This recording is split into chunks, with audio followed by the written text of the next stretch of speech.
so glad that you could join us today. And if you are watching the rewatch after the fact, also welcome. Glad that you are on our page. We're going to recap just a little bit. So, we've gone over a series of different things. So, if you haven't watched all of them, you can catch us on YouTube, and Dr. Siller's LinkedIn page has all of the series that we have been going through.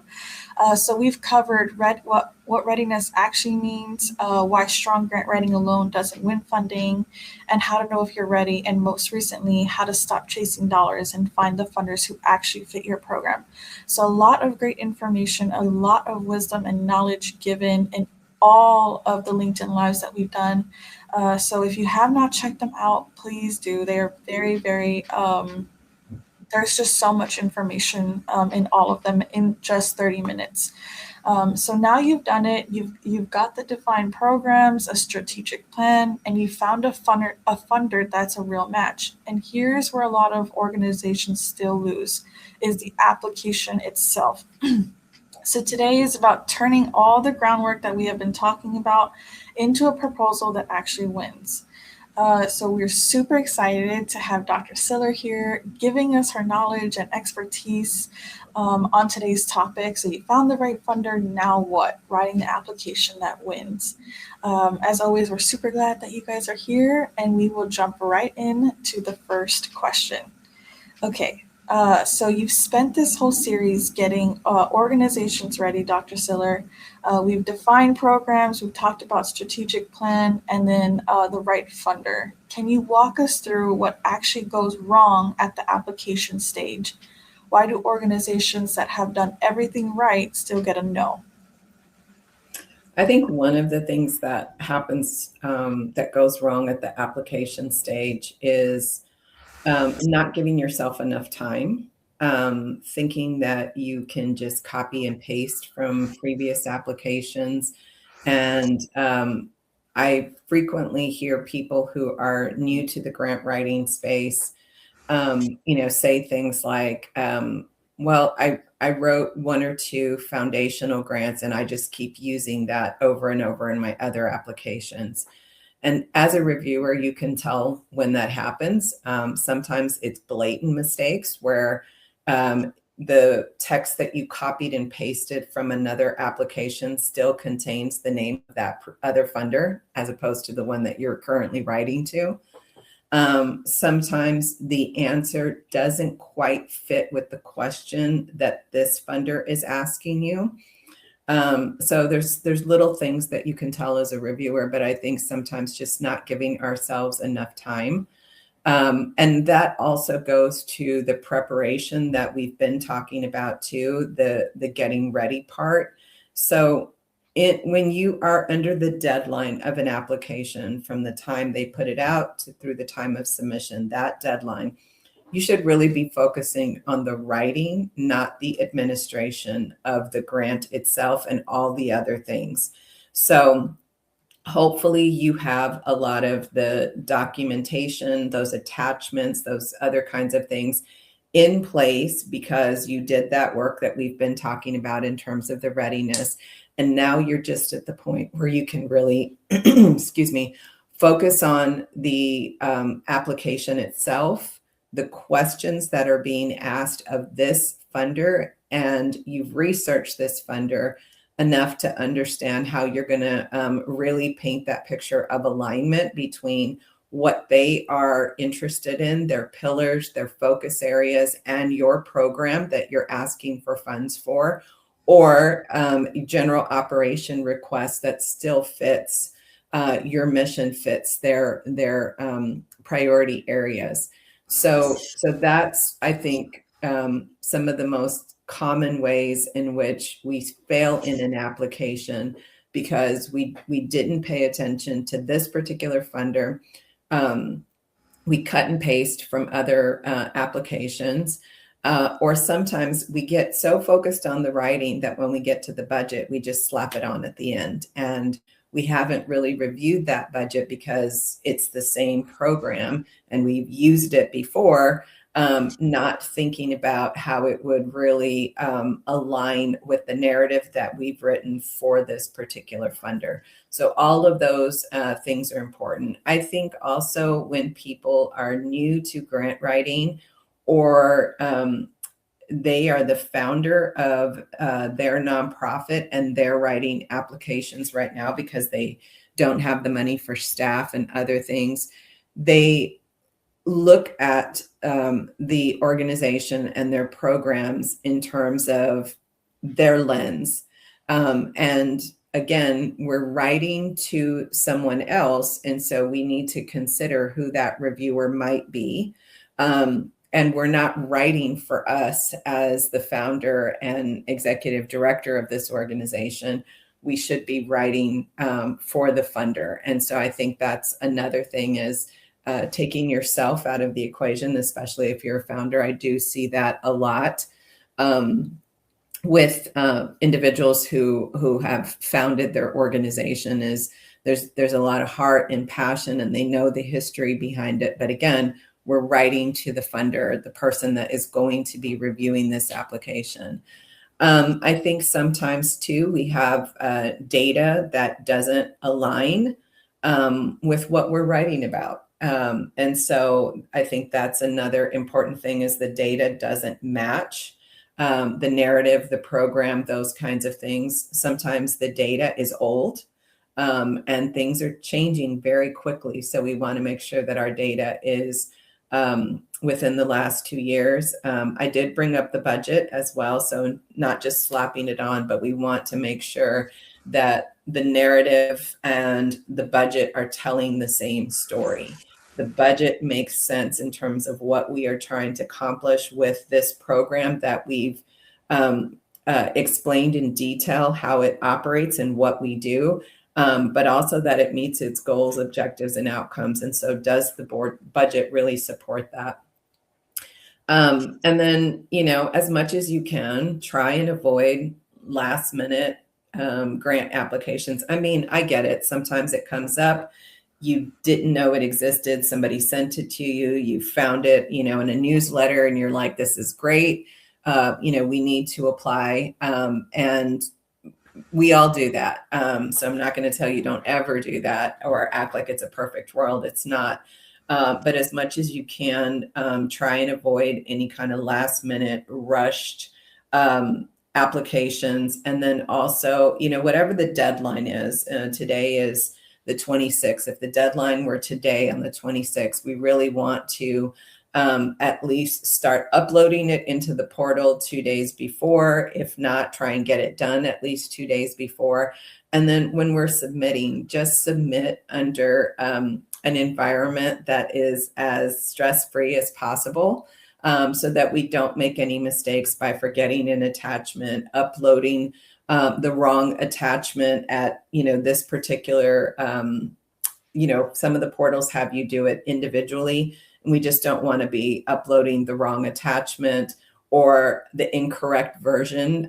There have been times as a reviewer that when I've gone onto a portal, with a grant that is assigned to me, I'm still seeing all the word edits that the organization had internally because the wrong one was uploaded. And so those are, just some things that you want to be careful with. A lot of these portals, something happens or it doesn't like the format that you're giving it. And so, there may be some other things that you need to do. Like one time I was uploading a Word document that had a table in it, and their portal just kept rejecting my Word document. And so I had to, go in, make sure that I created a PDF. Once I uploaded the PDF, the table was still in there. It took it. So sometimes there's just those little things where, you've calculated the character limits and all those kinds of things, but then you get into the portal and it's taking a space or, a return as a character. So those are just some of the things that sometimes can, really lead to the stress. And so we want to avoid those last minute things too. Perfect. Thank you so much. And a lot of what Dr. Siller has talked about, we have gone into depth in each series. Well, we've talked about the budget and the narrative and examples in other series. So, like I said, I can't reiterate enough how important those other videos are. You don't have to watch them in order, but just watching them is going to help you. So if you want to like have more questions specifically that don't answer in the series, reach out to us. We'd love to connect with you. So again, thank you, Dr. Siller, for that. I know our common theme is readiness and getting prepared. And so moving on to the next question is, last episode, you talked about doing a deep dive into the funder, their history, their definitions, their language. How does that research actually show up in the application itself? I know you touched on it a bit. And what does it look like to write to a funder versus writing about your program? Yes, so the deep dive into the funder is something that's really important. You want to get a sense of who they are as an organization, and the things like their website, social media, all those kinds of things tell you that. Even things like their logo, colors that they use as their brand. Those are things that are all important. If it is a family foundation, you definitely want to look up the history of this family. How did they, come about their wealth? Maybe there's a way to make a connection there. You learn different things about them personally and professionally. And so those are things that you can tie back into your writing.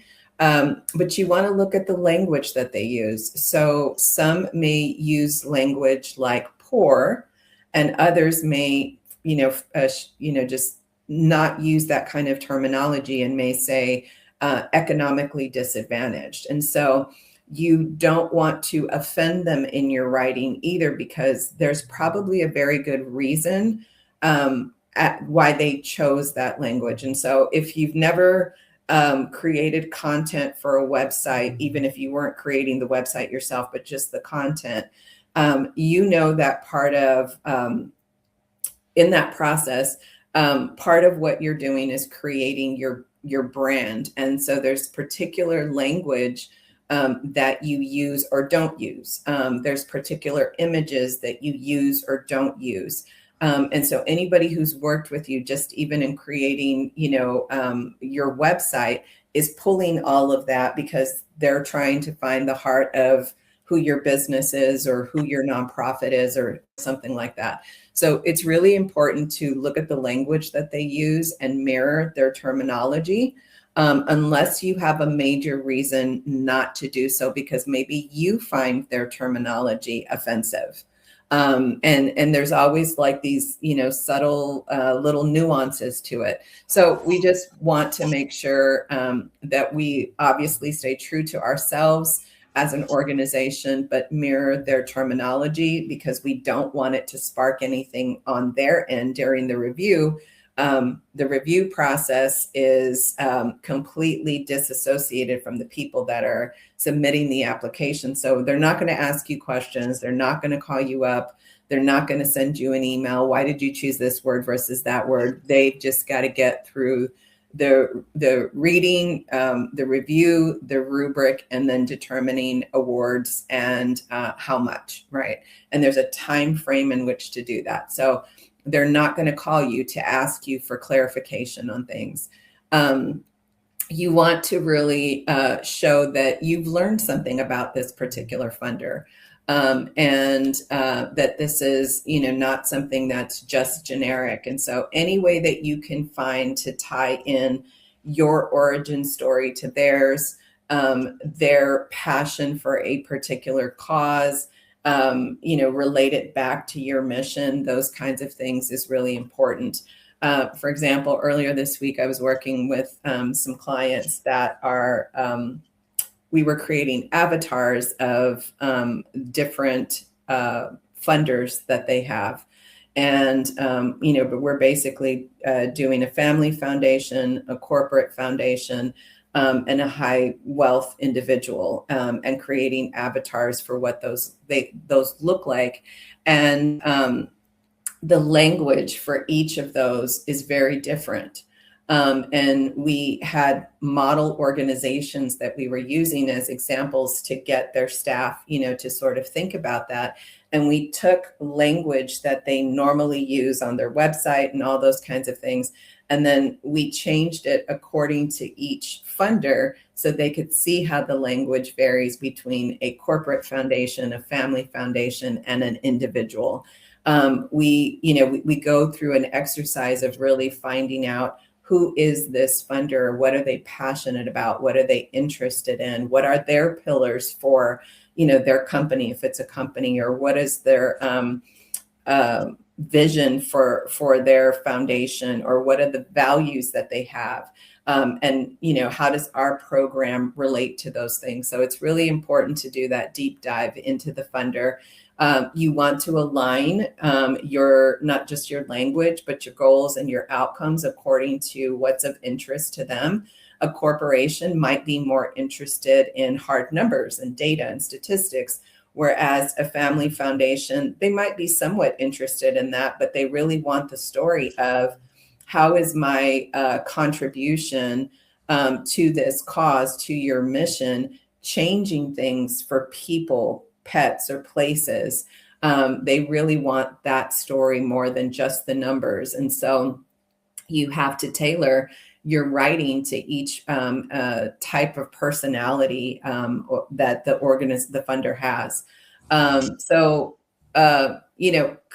And this is why I say we don't copy paste. Yes, as you start writing grants, you're going to have a lot of material to draw from and language to use.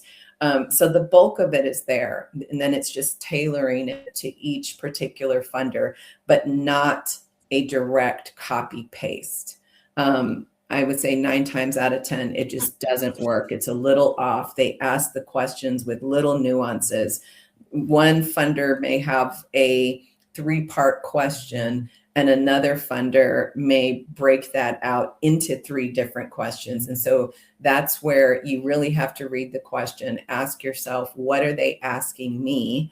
And answer it, and not just answer what you want to answer or how you want to answer, because that's the other thing that I see a lot of people do. And then the other thing is, don't change who you are. You have to stay true to your mission. Don't make your program try and fit just so you can change the dollars.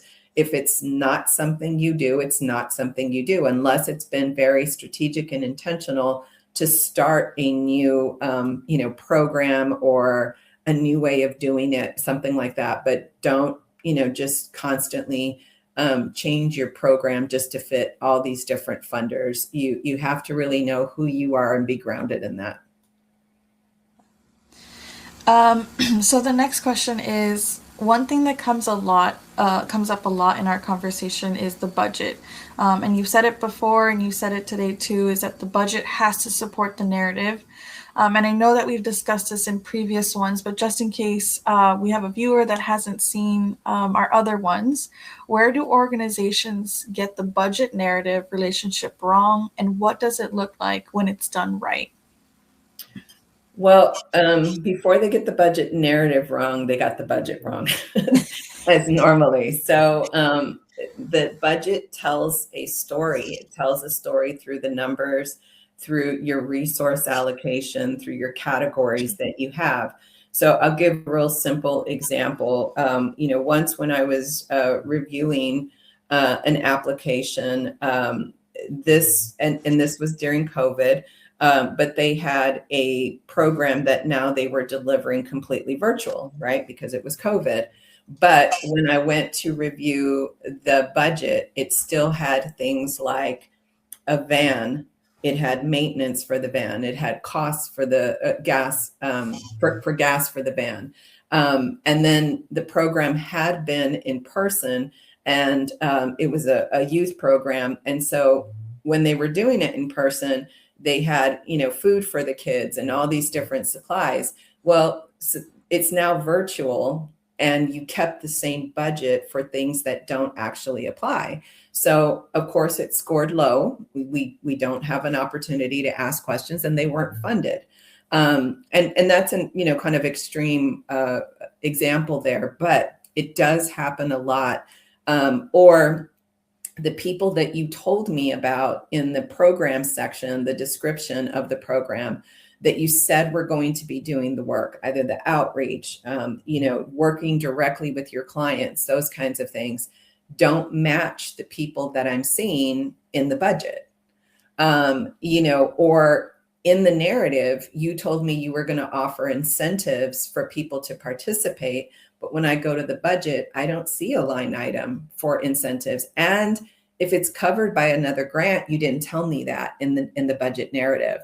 So this is what we mean about the budget needing to align with your narrative. And so after you write the narrative, you should be thinking about the budget at the same time.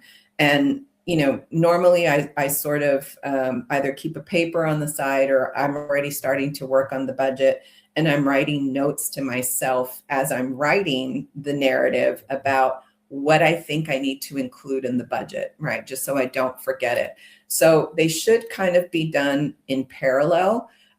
If your organization has someone totally separate do the budget from the narrative, there should be discussions as you're developing the narrative so that we make sure that the budget aligns with what we're writing about. So you don't want somebody in another department whose responsibility is just to create a budget, and they're creating it based on how their ledger is internally or how their system is, and they're not writing the budget for the funder that we're talking about, or they haven't been privy to the meetings that have happened about this particular program.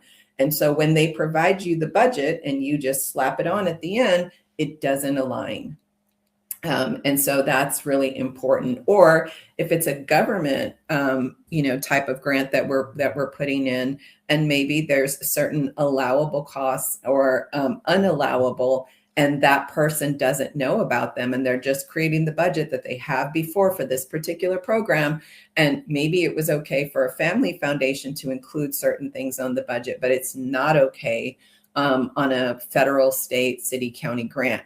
So again, we have to be in communication about what's going on. And even if you receive a budget from another department, question it as a writer, because it's something that's really important. The other thing that's really important to know about the budget is it's normally the second phase in the review process before we've even read the application that you submitted. And so if the budget is misaligned, or if there's when they ask for the organization budget, if there's something that is a severe red flag that hasn't been addressed, then your application might not even be read. And so the budgets are really important. And so the other part of the question was on the narrative, and the narrative is different from the actual, like if we think Excel spreadsheet of the budget. The narrative explains, why did you allocate resources for each item, and how do those resources contribute to the success of this program? And so when we call out, say, people on the budget itself, and we're allocating for an outreach coordinator, an intake processor, and a program manager, whatever, we have to justify what they're doing on the program. So there should have been an explanation in the narrative about them, but then also in the budget narrative itself, we always have to relate it back to, why was this needed for the success of the program? So even if we're saying that we're going to buy, each student a tablet, and that's included in there, what does the tablet do for the student to contribute to the outcomes that you're expecting of short-term, intermediate, long-term outcomes for the student? Those kinds of things. So we always have to relate every single line item back to the program, back to how it relates to achieving the goals, the objectives, and the outcomes of this particular program. So that's something that's really important. every dollar has to match and go back to the goals, objectives, and the outcome. And sometimes, especially if it's a new program, really sit down with people as you're developing this new program. Anyone who's going to be involved in it, right? Like, they should be at the table just to ask the questions. What am I missing? What are there hidden costs somewhere that I'm just really not aware of, because me as a grant writer is not out there doing the work, right? So are there things that I'm missing? If we start to go down this, new program kind of thing, is there software we're going to need? Are there people we're going to need to hire? What does that hiring look like? Is it a contractor? Is it part-time? Is it full-time? Those kinds of things. How are we going to track the data for this, program? Do we need a new piece of software? Do we need a new way to, collect the data as opposed to doing paper? Do we need it to be electronic? All those kinds of things. So we want to make sure that we're trying to get the most accurate budget. The last thing that we want to do is sort of lowball the budget because we didn't really think about it. We win the grant, and now we've actually lost money because it does need all these other things that we hadn't taken into account. And so we're going to come out short because we are contractually obligated to do what we said we were going to do, but our budget does not reflect the true costs of doing this work. Well, thank you so much, Arlene, for your expertise, your insights, your tips. This series has been wonderful. I know we're going to kick off a different series. We're going to continue doing our LinkedIn Lives, just switching up the series topic. So before we close out, can you help our viewers tie everything together? So we've gone through different things, especially the readiness part for this series. When they hear back all these rewatches and they're like, I think I can do it, and then they get to a point where it's like overwhelming and they can't, how can Ascend NBS help them? Sure. So it is very overwhelming. So if you feel that way, you're not alone. We hear it a lot from people, and that's why we exist, is we're here to help you. And we're here to help you when you are at different stages. So we have things like courses. If you can't afford our full services, we have things like this, which is free. We have our YouTube channel, which is free, so that you can get that professional development, understand how to do some of these things better, just understand the process of whole grant management.